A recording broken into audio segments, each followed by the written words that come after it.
I just finished reading Moses, Man of the Mountain by Zora Neale Hurston, and this was a really compelling read.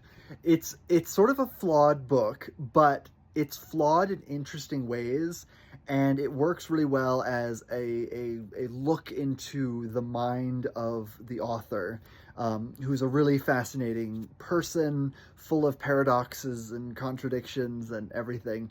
But what this is it's basically just a novelization of the Moses story, but the story is distilled down through the experiences of Black Americans and Black folklore and the history and the culture of that community. So this isn't a Jewish book, and this isn't a Christian book.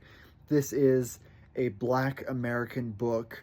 The language is very anachronistic. A lot of the Hebrew characters speak with sort of like African American English, and there's some modern turns of phrases that are included, but it's so good. And the way it changes the story a little bit, everything like the big beats from the Exodus story are in here. All of the main plot points. Hurston doesn't change any of that, but she does change sort of the overall conceit. So in this one, Moses is more of a magician who is instructed in sort of ancestral, like, root magic and nature magic by Jethro, and so he learns how to use sort of natural powers. And so the 10 plagues are Moses doing, not God's doing.